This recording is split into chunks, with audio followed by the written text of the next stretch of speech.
If you enjoyed the insights from our last video, get ready for more. This is part 2 of our journey through powerful quotes, where we'll reveal the final 14 selections to further inspire your day.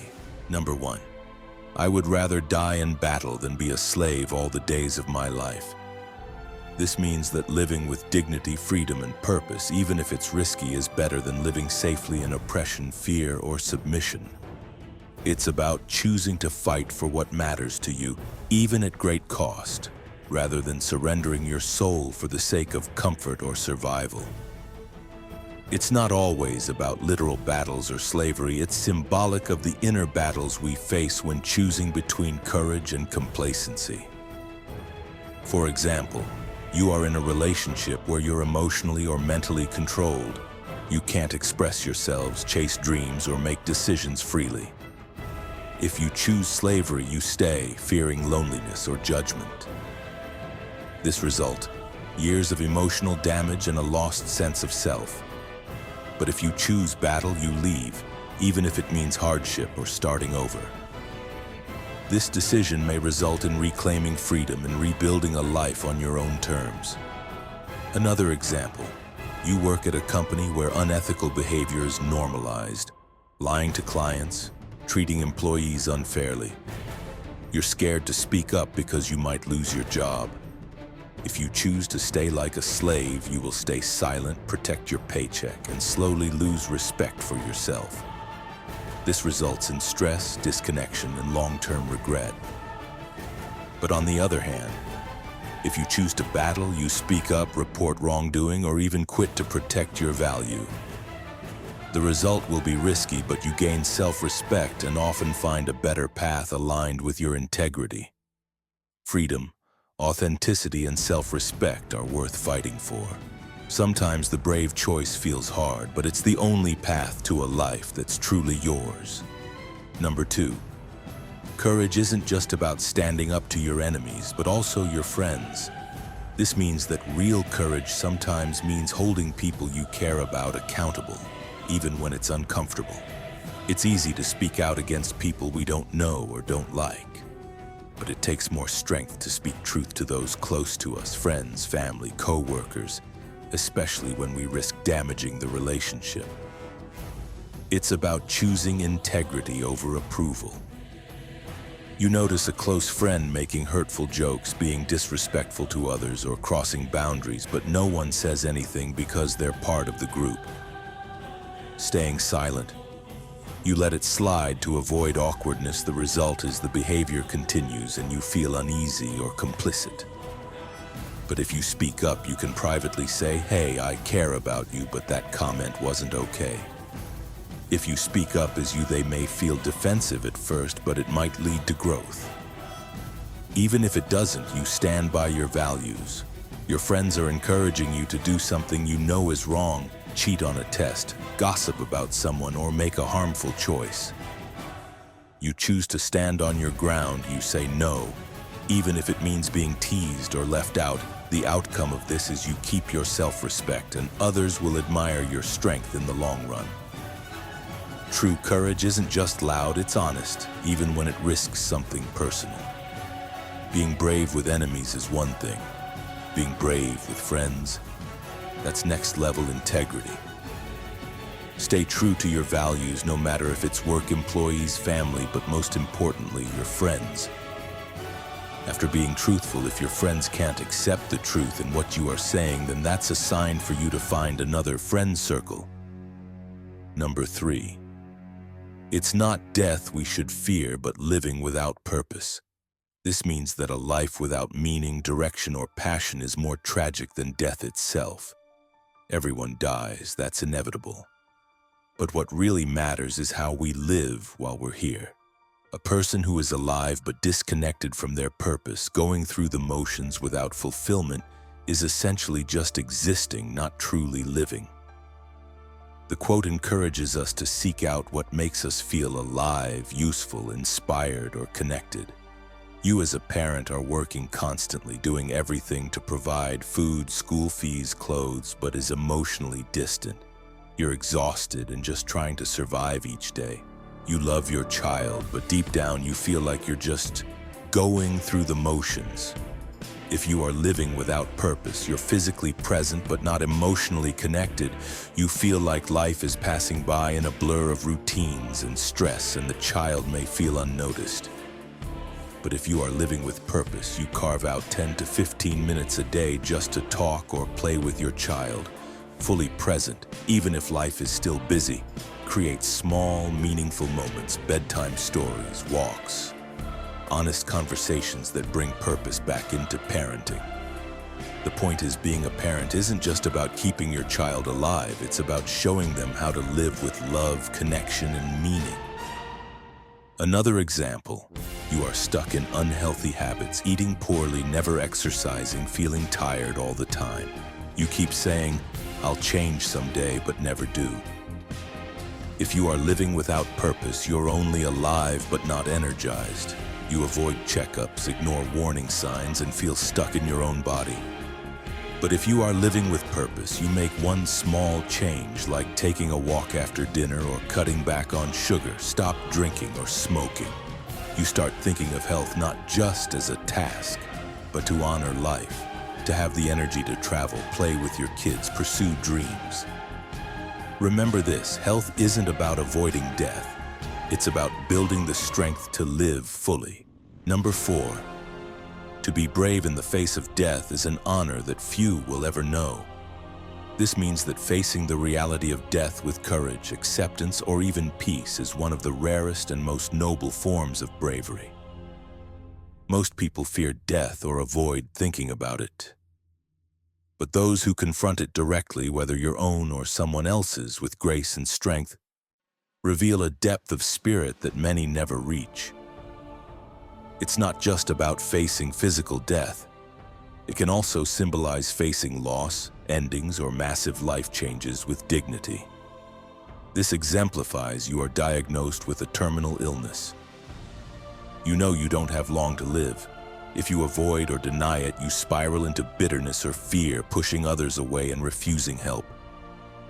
This may affect final chapter of life, becoming full of emotional suffering.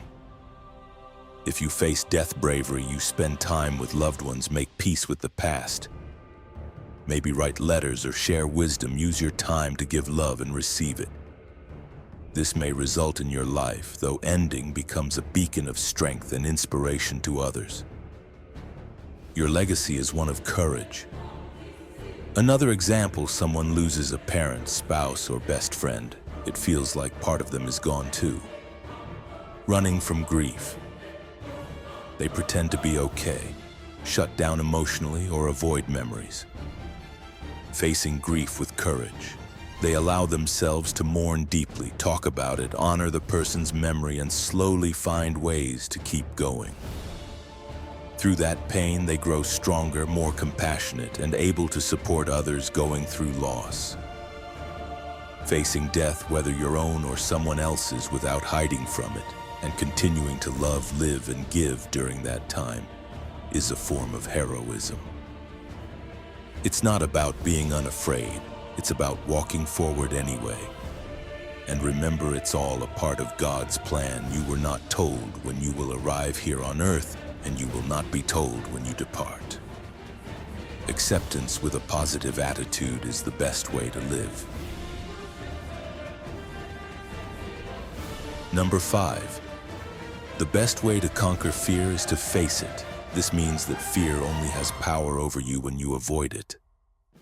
The moment you turn and face what you're afraid of, whether it's failure, rejection, pain, or uncertainty, you begin to weaken its grip. You don't have to erase fear to overcome it. You just must stop running from it and face it head-on like a warrior. You have an idea for a bakery, an online store, or a side hustle, but you think, what if no one buys? What if I lose money? Or what if I'm not good enough? You are avoiding your fear. You never start. Just keep the idea in your head for years.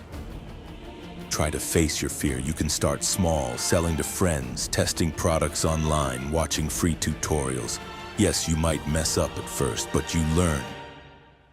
You adjust and improve. Whether you succeed or not, you grow braver and more capable. Take this lesson: failure isn't the end, it's the beginning of learning. Every successful person failed first. The difference, they faced the fear and tried anyway. Remember, there is no such thing as failure. Everything is a learning experience. You fall, get up and move better next time, and this is how you will improve.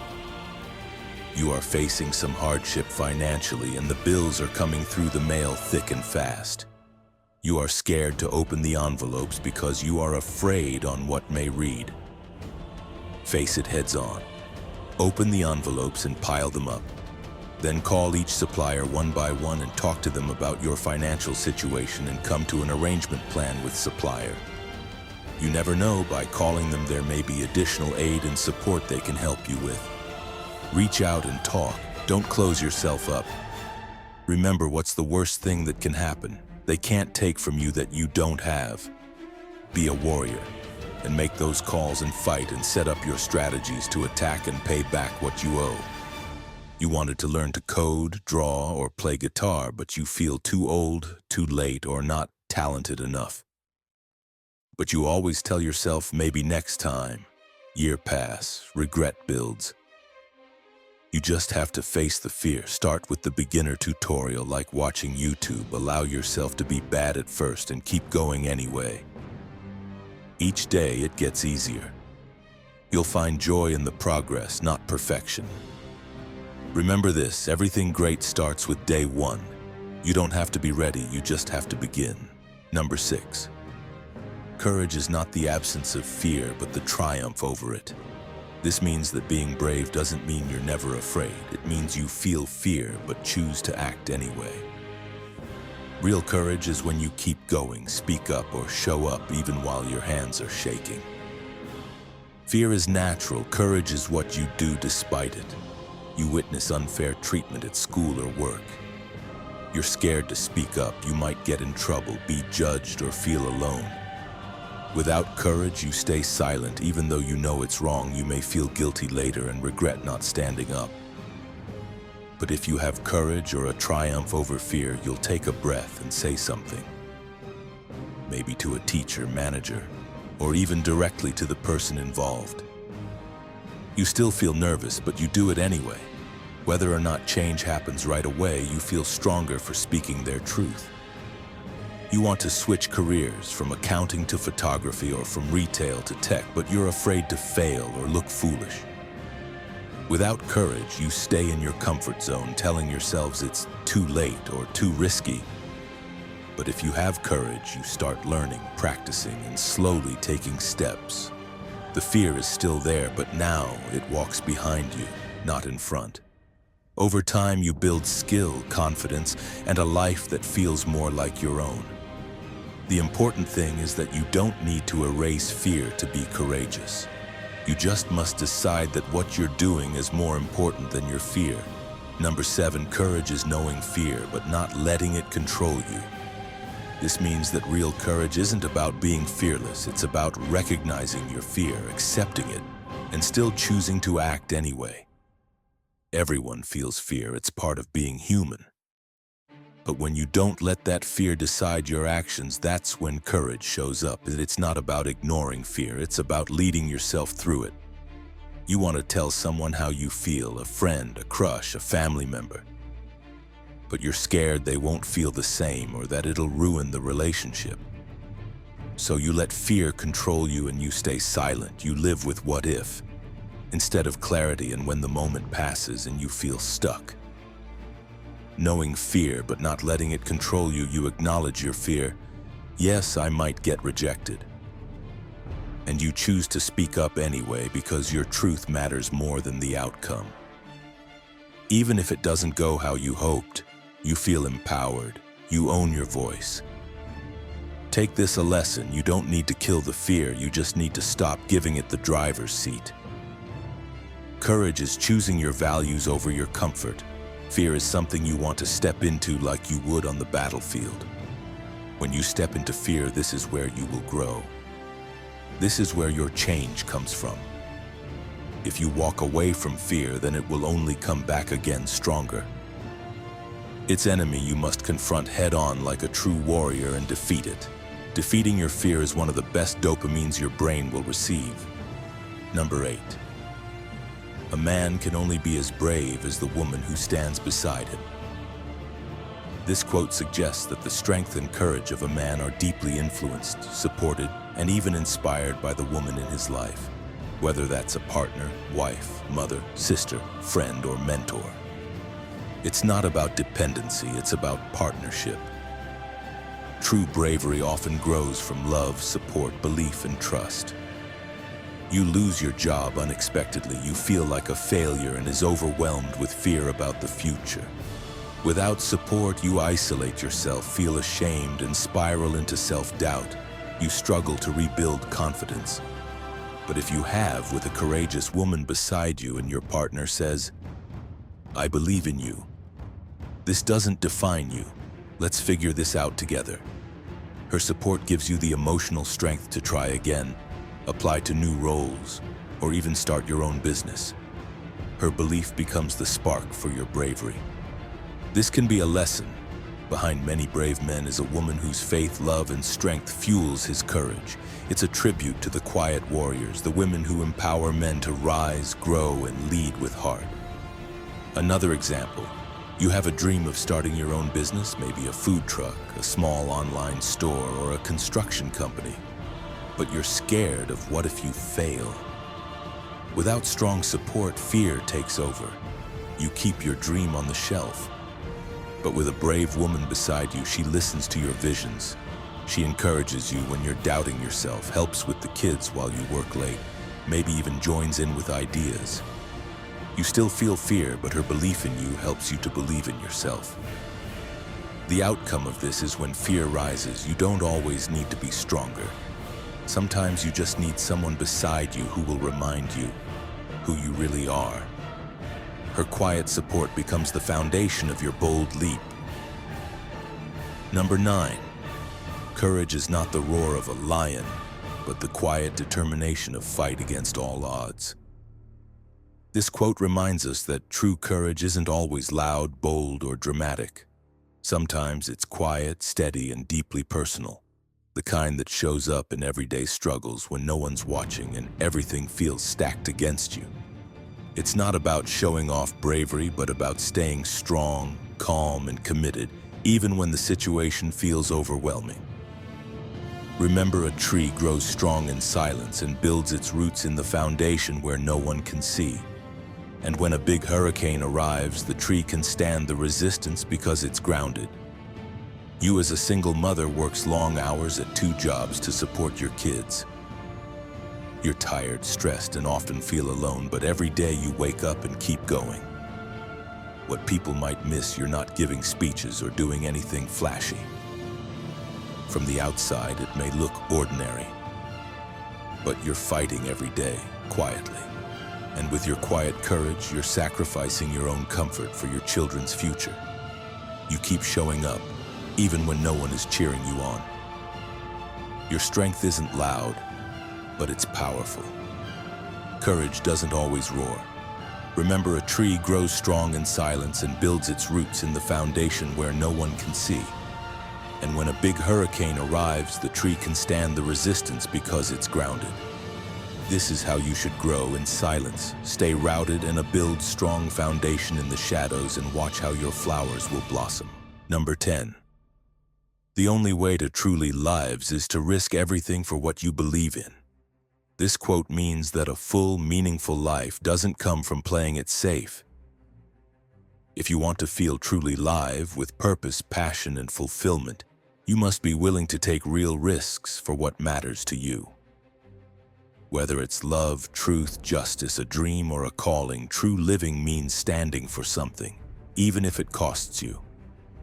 Without risk, we merely exist.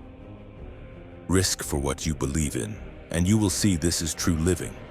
You see injustice in the community, maybe racism, inequality, or environmental destruction.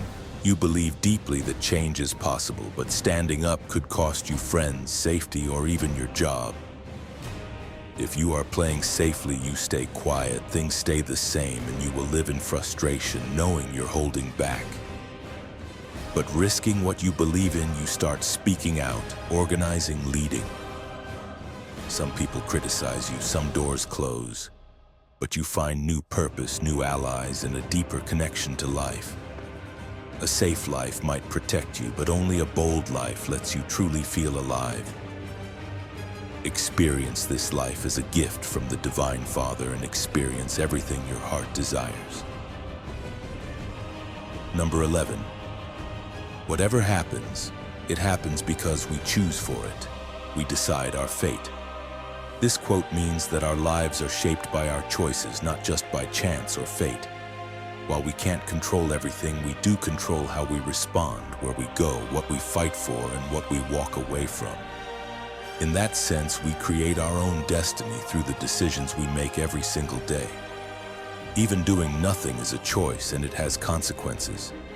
You're stuck in a bad relationship or an unhealthy job. You feel trapped, but deep down you know you have a choice. Avoiding responsibility, you blame circumstances. I have no choice. It's just my fate. Or you feel powerless and nothing changes.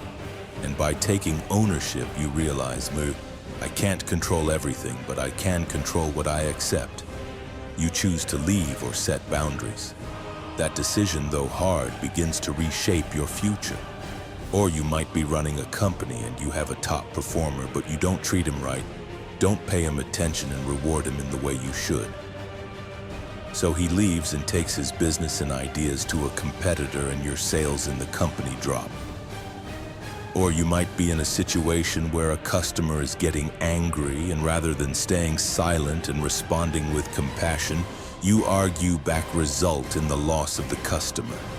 You don't have to control the world, just your choices, and your choices build your life. Number 12, I believe in opportunity and the power of reason to seize upon it. This quote means that opportunities are always out there, but what matters is whether we have the clarity, wisdom, and courage to recognize and act on them. It's not just about being lucky, it's about being thoughtful, alert, and intentional.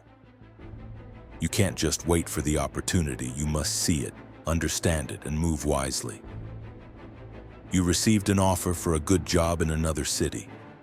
It could grow your career, but it's scary to move, leave friends, or start over. Reacting emotionally, you say no out of fear or comfort, and later you regret not taking the chance. Using reason to seize the opportunity, you weigh the pros and cons. You ask, will this bring growth? Will I regret not trying? You prepare, plan, and make the move. Opportunity knocks, but reason opens the door. Make sure you seize all the opportunities that come your way, and don't be afraid of hard work. Most successful people who have done it have done so by working hard 7 days per week. There are no shortcuts to success. Number 13. We do not choose love. It claims each man as it will. This quote suggests that love isn't something we consciously choose or control. It's something that happens to us. It can come suddenly, unexpectedly, or even inconveniently. We don't always get to pick when, how, or whom we love. It simply takes hold of us. Love, in this sense, is like a force of nature. You can resist it, ignore it, or try to rationalize it, but when it claims you, it changes you. You fall in love with a woman who is his opposite. Different culture, different background, maybe even someone you didn't initially get along with. Trying to fight for it, you tell yourself, this doesn't make sense. You distance yourself, try to ignore your feelings. But the emotions persist and you feel torn, emotionally drained by denying something real. Accepting love's claim, you stop resisting and start exploring the connection. You get to know her and allow the love to grow naturally. Your life takes a new direction you never planned, but you feel more alive, truer to yourself. You don't always choose love, but you do choose what you do with it. When you were single and exploring options with partners, everything led you to the women you are with today. You think you had a choice, but as a matter of fact, there was no choice. You were drawn together like a magnet through divine intervention, leading you to be together today. Number 14. Falling down is how we grow. Staying down is how we die. This quote means that failure, mistakes, and setbacks are natural and necessary parts of life and growth. When we fall, physically, emotionally, or in our goals, we learn, adapt, and become stronger.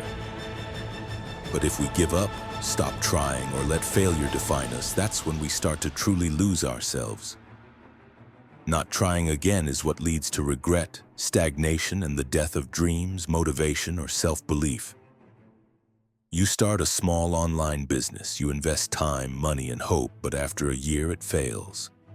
You lose money, feel embarrassed, and question your ability. Staying down, you might say, "I'm not cut out for this." Never try again. You go back to what feels safe but live with what if. But having a backup, you ask, what went wrong? What did I learn? You start again, smarter and more prepared.